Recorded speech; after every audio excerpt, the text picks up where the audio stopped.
You wanted the best. You've got the best podcast. The hottest podcast in the world. The Chris Voss Show, the preeminent podcast with guests so smart you may experience serious brain bleed. The CEOs, authors, thought leaders, visionaries, and motivators. Get ready. Strap yourself in. Keep your hands, arms, and legs inside the vehicle at all times, because you're about to go on a monster education roller coaster with your brain. Now, here's your host, Chris Voss. Hi, folks. It's Voss here from thechrisvossshow.com, thechrisvossshow.com. Welcome to the big show, my family and friends. As always, the Chris Voss Show, the family that loves you but doesn't judge you, at least not as harshly as your mother-in-law, because she's seen you and she has thoughts. So I don't know what that means, but it sounded funny in the time in my head. So there you go, folks. Welcome to the Chris Voss Show. As always, we have the most amazing, brilliant minds, billionaires, CEOs, the hottest authors, and newest people that will make you think more or better. And some of you just need to think, for goddamn sakes. Maybe you need to think more, and we'll all be better for it, because that's how it works, people. The world goes around. I don't know, whatever. I'm just rambling at this point. Anyway, guys, we have a returning guest on the show. We're excited to have him. He was here for one of his books. John Rossman is on the show with us today. His new book, his hot new book, is coming out. You're going to want to pre-order this thing. It's coming out February 27th. 2024. That's 2024. Can you believe it? It's almost here. His new book is called Big Bet Leadership, Your Playbook for Winning in the Hyper Digital Era. John Rossman, once again, is on the show with us today, and you can check out his previous interview on the Chris Voss Show. Just go search it over the .com. He is the author of the latest book and the Amazon Way book series, a former Amazon leader and managing partner at Rossman Partners, an advisory firm to helping clients compete in the digital era. Mr. Rossman is an expert in crafting and implementing innovative and digital business models and capabilities. He is a sought-after speaker on leadership, innovation, and company culture, and he was an early executive at Amazon.com. You may have heard of it. It's been around for a little while, a few years now, I think, or something, where he played a key role of launching the Amazon Marketplace business as the director of merchant integration, and went on to have responsibilities for the enterprise business at Amazon. Welcome to the show, John. How are you? Chris, great to be back. I'm doing great. Glad to talk to your audience again and catch up with you.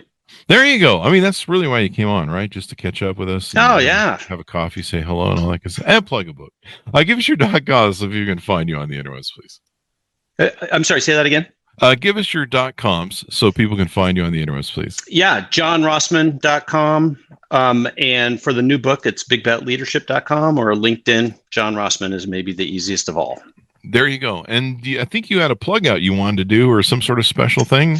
Yeah. So the new book, Big Bet Leadership, is releasing February 27th, and you can pre-order it at all the usual bookstores and everything. Or if you'd like a free Kindle edition of the book, go to bigbetleadership.com, put in your information, and I will send you the Kindle version of the book when it releases the week of February 27th, 2024. And all I ask, and it's a request, write a customer review. It very much appreciated. It's a request to please write a customer review. But anyway, I'd be happy to send you a Kindle copy of the book for U.S. listeners. There you go. I just signed up myself. I like free stuff. So there you go. And so it's kind of like an ARC a little bit, only it's probably going to be a final copy then? Well, final copy, it is an ARC right now. But yeah, okay. You'll get the final copy when it's released in February of 2024. There you go. So give us an overview of this book. What motivated you want to write it? Well, I work with my clients on solving really hard, complex business problems, like why are our products becoming commoditized, or why aren't we having the growth that we want? Why aren't we becoming more efficient with our scale? And everybody is undertaking, whether it's a digital transformation or some type of growth strategy. And what we know is that 85% of all of these big bets fail, right? They fail to deliver the promise of why we undertook them to begin with. And Have you been hanging out with me in Las Vegas? No, I'm just kidding. Sorry, those are different big bets, exactly. And that's my business, which is helping my clients win at these big bets. And so I had one client in particular. I got to be the senior innovation advisor at T-Mobile for a couple of years, and my client at T-Mobile, a gentleman by the name of Kevin McCaffrey. Mm-hmm. And so I was writing some different versions of what this book could be, and I finally came upon this framing of attacking the specific failure points of why these big bets fail. And I sent it to Kevin. He immediately called me back and he's like, man, I've been waiting for you to do something like this. So I talked him into being my co-author for the book. So the book builds upon everything that I've kind of, done since Amazon, from the Amazon way, but it's specifically for senior leaders to help avoid the failure points for why all of these transformation strategies, operating model transformations, why all of these things fail. And it gives tactical principles and tactics in order to avoid these big failure points. There you go. And you break it down into 3 different sections. Tell us about how that works. Yeah. So the way we framed the book was really from the introduction, which is that big bet leaders, so people like Elon Musk, Jeff Bezos, John Ledger from T-Mobile, they tend to have a set of critical habits that they do to be these consistent big bet legends, right? People who consistently win at big bets. They do 3 things. They create clarity, they maintain velocity, and they accelerate risk and value. Mm-hmm. Now, there's other things you need to do, but those were the 3 most differentiated habits that these legends of big bets make. And so we start off with that insight of like, hey, there's 3 habits. What you need to create is what we call the big bet vector. If you think about how these situations tend to start is, hey, we notice some problem in our business, some problem from our customers, some competitive problem, and we become centered on that. Then we create some fuzzy notion of what this future is going to be, right? Here's what it's going to be like when we're done with this journey, with this strategy. But both of these things are fairly fuzzy in nature. Like, we kind of agree on what the problem is, and we kind of agree on exactly where we're going. And that's where the problem starts, is because we have a fuzzy notion of the problem set, and we have an even fuzzier notion of where we're going, then the journey is by nature circuitous, complex. Everybody thinks we're working together, but we're actually talking past each other. And it's super hard to be efficient. And that just starts the cycle, the failure points of cycle for these big bets. There's not one reason why these big bets fail. There's a combination of reasons, but it starts with the lack of a well-defined problem that we're trying to solve and a specific hypothesis. This is the bet, right? I think this is going to be the future. And if we can get an alignment on that, then we're able to sprint between those 2 points to truly be agile in our testing. So the framing of the book, as you said, there's 3 sections to the book. And the first section is big bet thinking. The second section is big bet environment. And the third section is big bet management. And in each section, there's 2 or 3 chapters to address some specific failure points and habits techniques that you need to put in place to address different aspects of failure points. But they tend to be in like how we think, the environment in which we operate in, and then kind of our management technique through the life cycle of a big bet. There you go. We'll dig into it here, but let's talk about your origin story and your journey, so that people can get familiar with that. You've done different things with Amazon, Google, the Gates Foundation, T-Mobile, et cetera, advising hundreds of companies. Give us a bit of your history that people aren't aware of it, so they can kind of hear some of your background and what got you down this road.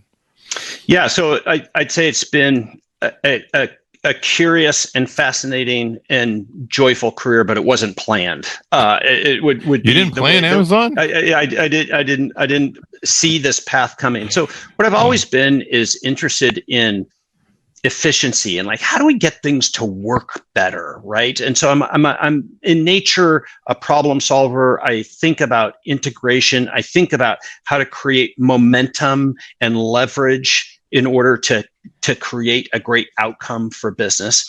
And I was an early leader at Amazon, so I launched the marketplace business in 2002. I left in 2005. I was then a partner at a great management consulting firm called Alvarez & Marcel for 12 years, had lots of tremendous client engagements there, including I got to serve the Gates Foundation for over 8 years there. We did a ton of projects with them. And it was one of my clients at the Gates Foundation who actually came to me one day, like this is several years after I left Amazon. And he's like, you do a nice job of taking the delicate strategies and techniques and putting them into our business. And I think you ought to write a book about it. And so I listened to him, and something I'd never thought about doing. And so released the first edition of The Amazon Way in 2014. I've done 3 books plus the 4th one coming out now.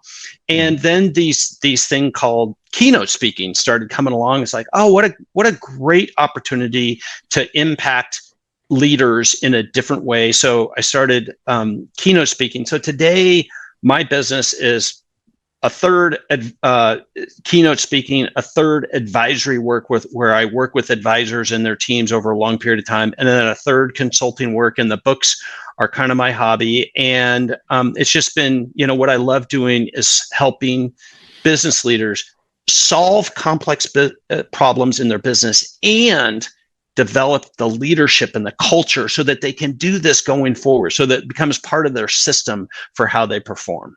There you go. So let's break it down a little bit. Let's tease out some of the things here. In the first, the 3 sections, big bet thinking. I think you were, I think in that section is the one you were talking about, where everyone's got to kind of get on the same playbook of what the goal is or the end result is that people are searching for. Is that correct? Yeah, that's right. And so the first chapter is called Thinking and Outcomes. And what it does is it kind of builds on the working backwards innovation technique from Amazon. And so this was something Kevin and I did at T-Mobile, was kind of like we kind of systematized for a non-Amazon company this narrative writing approach. And so the techniques are about getting super clear about what the problem is, who the customer is, what their pain point is. We call this what sucks, right? To really know like what truly sucks for the customer.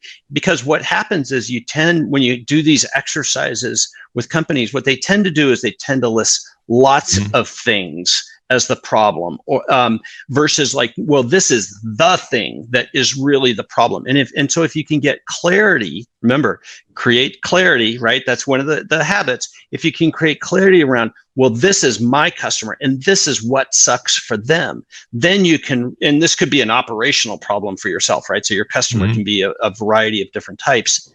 Then you can really start setting in motion like, okay, what are the options for how we are going to solve this? Then the next thing is about this thinking and outcome concept of what people tend to do. The natural inclination is to start trying to figure out the path for solving the problem. And what's a much more effective way is to actually specify what's the future state in a very specific notion, and what are the high critical capabilities that are required for that future state.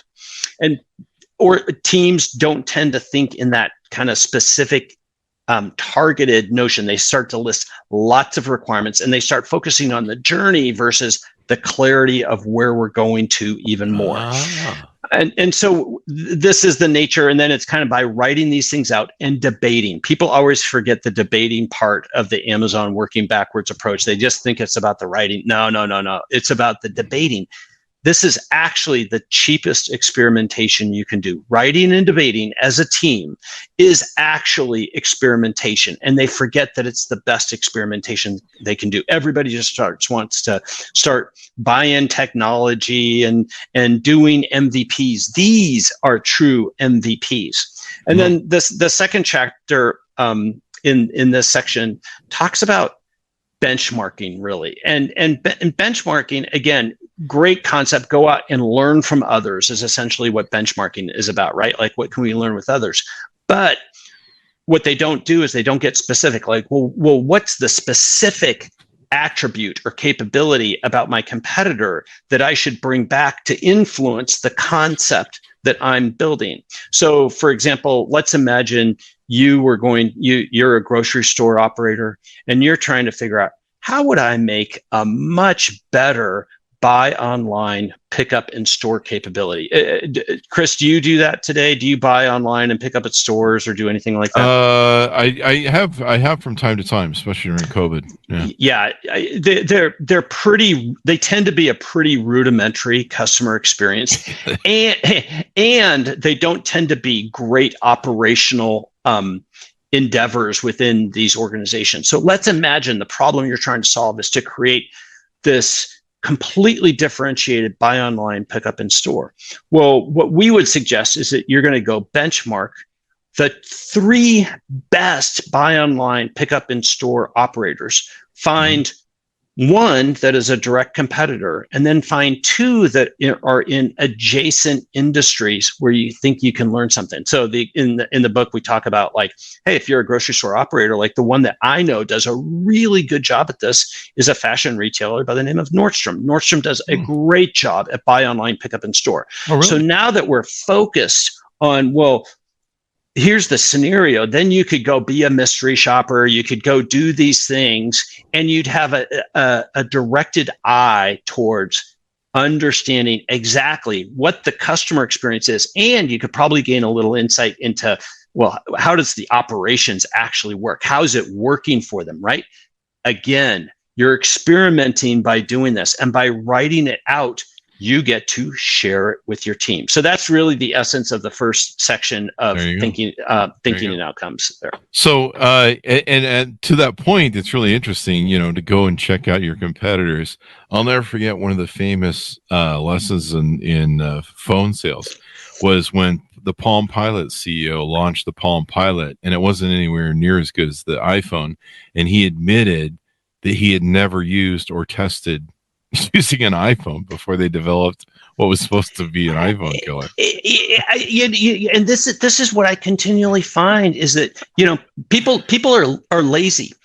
They are fundamentally lazy in their willingness to go out and kind of do directed homework. And so if you can incorporate these little habits, you're going to be so much better at the experimentation. And essentially, yes, a big bet is a big concept. It's something that we think has high promise, but we know fails. But if you can go about in this direction, you're going to win big, but you're actually going to be decreasing your risks before you substantially lay the bet down. And that's the whole notion of the principles behind the book, which is, a big bet is different than something we understand well, right? A big bet is a strategy where we think it has high potential for impacting our business, but we know it has material and substantial risk to it. Okay, now I need to operate differently in how I do this. And everything essentially needs to be an experiment. And the best experiments you can do are the kind of big bet thinking experiments that we were just talking about. There you go. In the 90s, we used to do Oppo research by dumpster diving. But exactly. Yes. There's ways to get to it. We talk about, there's a ton of these expert interview services that allow you to go talk to, competitors, customers of competitors, former competitors, all of that. And so if you can do that again in a really specific directed way, you are accelerating the experimentation process to make these big bets. Both hit the value propositions, like why you're doing these things. So keeping your ambitions big, but capping your risk, your downside relative to these things. There you go. You were mentioning debating earlier. What we have in my office is we take debating to the next level. We have a cage match to the death matches, and that helps keep the employees thinned out too. So you don't get too much middle management. One of the techniques we talk about in the book is around this concept called rude Q&A. And so in so many companies, they're uncomfortable in having these direct types of challenging conversations. And so there's this concept called rude Q&A. And the whole key to it is that you announce that we're going to have rude Q&A, to talk about this specific project, this idea that we have and everything, right? And so if you let everybody know, like, hey, we are going to be playing devil's advocate. Our job is to pressure test by pushing against this concept and asking the hard questions. Well, then everybody knows, like, hey, don't take this personally. Don't let your feelings be upset about it. We're going to specifically attack the concept. Again, this is the best experimentation you can do. You just need to facilitate it correctly, right? You got to get people comfortable with the concept of, like, our job is to understand these concepts so much better, with better clarity up front, so that we can actually accelerate testing and getting to that value. There you go. I'm just going to have Rudy Giuliani show up and scream out, "Trial by combat." No, I don't know. Can you get this to go by HR with, this whole micro what was that bullshit they're doing now? The micro aggression or whatever. Yeah. Shit. Like, come on, man. I agree. I don't know if you can get away with the rudeness. Good transition to the second section. So the second section of the book is about big bet environment, right? And one of the things you have to do is not play by the common rules of an organization. If you want to truly win at these big bets, you have to be ready, and you can forecast where these tripwires are going to come in. So, for example, one of them is around your typical types of policies. And this is something that kind of happened with Kevin and I, which is, we're running this new business incubation program, and we needed to hire an expert. And we were moving along fast, but then all of a sudden we had to get HR and procurement involved. And now all of a sudden we're playing by the common rules of how HR and procurement work. Well, that works for a scaled business, right? Where you're trying to optimize for, kind of risk and cost per unit and scalability, right? But that's different than the game we're playing. We're playing speed to experimentation, speed to learning game. We're playing a big bet game. So what you can do is you can forecast this. You have to get your stakeholders. You're a senior leader. You have to get your stakeholders aligned, like, hey, I respect your policies, your approaches, but we're playing a different game here. So we're going to have some different rules in which we play, but you need to bring them on board. You need to prepare them for these moments so that when you come saying, hey, I need to hire this AI expert and I need him here next week, and I know the person and it's going to be an egregious rate per hour, but this is the right thing to do. They go, oh, okay. I understand why you're doing that and everything, right? Here's the escape valve to in order to go do that. But that's the sort of thing in big bet environment that we tackle in this section, is all about setting the environment so that you can play to win the game. There you go. And the timing, right? So you can advance the timing, because you're always running on a time clock. Your competitors are going to beat you to market with whatever the new big thing is, right? Not only that, but internally, one of the reasons why these big bets fail is because they lose momentum, right? So remember, the second critical habit is maintain velocity, right? Why did I pick the word maintain? Well, because all of these things always start off with, yes, we're all in, we're going fast, and it moves, but then it quickly decays into just standard business as usual, right? It's treated like every other type of thing in your business. You can't allow that to happen. You have to maintain the velocity. So all of this big bet environment stuff really helps maintain velocity. The other big, one of the big inhibitors that comes in is your IT partners and your technology environment. You have to find ways to create a separate environment where you can truly quickly test the relevant technology concepts without having to get in line with your IT organization with their roadmap and everything. If you can't solve for that problem, you are really unlikely to have success at these big bets. So we come equipped with a bunch of little tricks and approaches in order to help avoid these well-known, well-understood tripwires that happen within big bets. And only read this book if you actually want to win at these big bets, right? If you just want to kind of say you're playing the game and everything, like, great, go ahead, go use the normal techniques and everything. But call me if you actually want to win. I'm going to have some cold water medicine for you. Like, these are true changes that you need to make. But if you want to win at these major transformations, you got to be willing to do some different things.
Definitely. And as you mentioned, the title of the book, or the subtitle of the book, for winning in the hyper digital era, I mean, it's just getting crazier, especially with AI. It's really, the speed of everything is moving. Even now I'm starting to go, hey, can we just slow down for a bit, man? Right. Yeah. Unfortunately, I don't think that's going to be the case. And so the preface of the book kind of sets up this hyper digital environment. And essentially the premise of the book is if you think the past, call it 25, 30 years of digital transformation has created change, has created disruption, has been hard, has been tiring for companies, the next 30 years are going to be exponential to that. And that's because of a combination of forces, including the disruptive technology, but it's not solely that as the force. And so companies and leaders who want to win through this coming hyper digital era, instead of just maybe make do or lose in this coming era, well, you need a different playbook. You need to create transformation as a core capability. And that's what Big Bet Leadership does, is it helps you create transformation, the ability to fundamentally change as a core capability, as a company, as a leader, and as a leadership team. And that's what I'm trying to prepare my clients and the reading audience for. There you go. I like the big idea concept of focusing people onto what everything is doing. It might have been you who was on the show, but somebody had talked about and giving me impression about how a lot of teams, they go off. There's a million different goals and different ways they can go, and they can have their own little goals for what they do. But trying to get the ship to sail as a whole, with everyone focused on a few giant goals or whatever your main goals are, is so important, because otherwise it gets lost in all that minutia. It's like trying to say, hey, we want to take our ship and go to London, and people are like, well, where's London at? And I'm like, big continent over there somewhere on the other side of the Atlantic, Well, it gets to one of the topics in the book, which is a chapter called Championship Habits. And so the two habits that we talk about there of like that make champions, not winning teams, but championship teams, right? Mm-hmm. Is the ability to create culture and the ability to communicate. And so we really hone in on the communication challenge for senior leaders on these big bets. And we of course give a set of remedies and a set of tactics and help do this. But the overall key is being specific, on point, and repeatable about where we're going. right? Not, and what happens is leaders they talk too much about like essentially what sucks about the current state, right? Like what's not good about today. It's interesting. It helps create an appetite, but it actually doesn't help people understand where we're going. Or they talk in this vague notion about where we're going, right? Back to the big bet vector. You need to be specific about where we're going. And so what most leaders do is they'll talk about like, we're having a supply chain transformation, or we're going to, radically improve the customer experience. Well, to some degree, like great. But on the other hand, it's like, man, that is as vanilla can get here. What does that mean? Be specific. Yeah. So for example, maybe what you want to do is if we're talking about like a supply chain transformation, it's, we want to be able to deliver any package within 2 days on X cost basis, right? Oh man, if you were able to be specific like that and you were repeated about it, it would keep everybody focused on that North Star. This is where we're going. Everybody can kind of internalize, oh, that's gonna create some change. Here's what's coming, and everything. Everybody can gain alignment relative to it.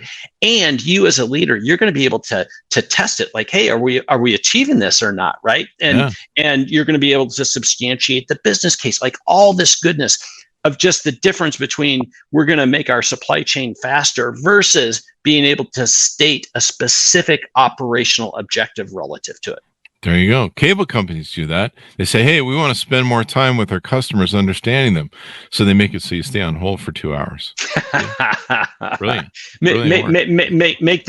Put a few more branches in the VRU, right? Yeah, and then play the same 5-second loop of the worst music you can think of. I still think that is some of the worst customer experiences. Oh, yeah. I was on one last week, and I was 5 layers deep into the menuing system, right? And so I finally hit 0. Great. We're glad to connect you into an operator. But then they actually sent me to another menu structure where I had to select it and everything. It was just horrible. And once I finally got to an operator, I had to completely reintroduce myself. Whereas I had already validated myself and the whole issue through all of this menu and stuff. And so it's just horrible. They should force more people, board of directors and stuff, to have to go through the front of their entry point and experience what people experience. Well, you know what they do for all the senior leaders and important people is they have VIP lines for them. Yeah, right? They have VIP and so they get treated better than any other customer does. It's the exact opposite of what you should do as a senior leadership team. Yeah. You should say, well, actually, I'd like to experience. What's the worst customer experiencing today, right? Not what the average is experiencing. Ask what the worst customer experience is. I want to go experience that. That's going to change your perspective. That was the type of move we would do at Amazon, is we would design metrics and do surveys about the worst customer experiences, not the average customer experience. It gives you a whole new level of insight into what's going on and where's my operational capability at. There you go. I had experienced this, and this is kind of a more basic model than a big business model, but I had an experience this weekend where I went to a really nice fine dining lodge on the lake, and it's beautiful. It's one of the few places here in Utah where you can eat on the lake, and it abuts the lake, and it was just a beautiful day, and you can be on the patio. They play incredibly well, like fine dining does, and the prices are there. But the waiter experience was awful. Like, I don't know where they got these people, but I've gotten better service at the counter at McDonald's, and they didn't have a clue what they were doing. Multiple things, I ordered fries. The fries didn't come, and so I asked one of the other helper people that does backup for the waitress. I'm like, hey, this fries coming or what? And I'll check on them. So like 2 people just fucking blew it off. A couple people around me were having problems too getting the drinks, and so I ended up leaving early for dessert and going up to Sundance and spending some more money at Sundance for dessert. And so I did the equations for them. I said, here's what I spent at Sundance. Here's what you lost at the thing because you just haven't trained your wait staff. And I had a friend say to me, he goes, well, Chris, it's hard to hire people now. I'm like, but it's not hard to train people. Right. And basically they lost about 40% of upsells. And I'm like, you have 50 people in the room. Your place is largely half empty because probably this is an ongoing problem. And, I added up how much they were probably losing on an hourly basis. And I'm like, and all you got to do is just train these people, man, like, and give a shit. And think through the incentive systems, right? Yeah. Like, so training, absolutely critical, right? Mm-hmm. Doing the math, doing the business case like you were doing, absolutely critical. Well, then how do you gain alignment between your staff and what you want to accomplish? So mm-hmm. think incentives are always such an important part of creating any mm-hmm. type of change. And so bringing it back to Big Bet Leadership, of course, one of the stories we talk about is how to gain internal alignment. So this is in the Big Bet management section, and it's about truly gaining alignment at the executive team level. Because typically what happens is all the executives look around the room and they go, all right, I'm reading the tea leaves. I'm on board with this for now, and everything, right? But really what typically happens is we're asking them to do to agree to something that they don't fully understand, right? You come in with this big rehearsed PowerPoint presentation, maybe a compelling video of what you're doing. And the question that they get asked is, what don't you agree with out of this? Well, that's an unfair homework assignment that you're asking somebody to do, play the what's missing game, or like, what don't you agree with? So a much better way of gaining broad senior shareholder alignment is what we call the 3 futures memo.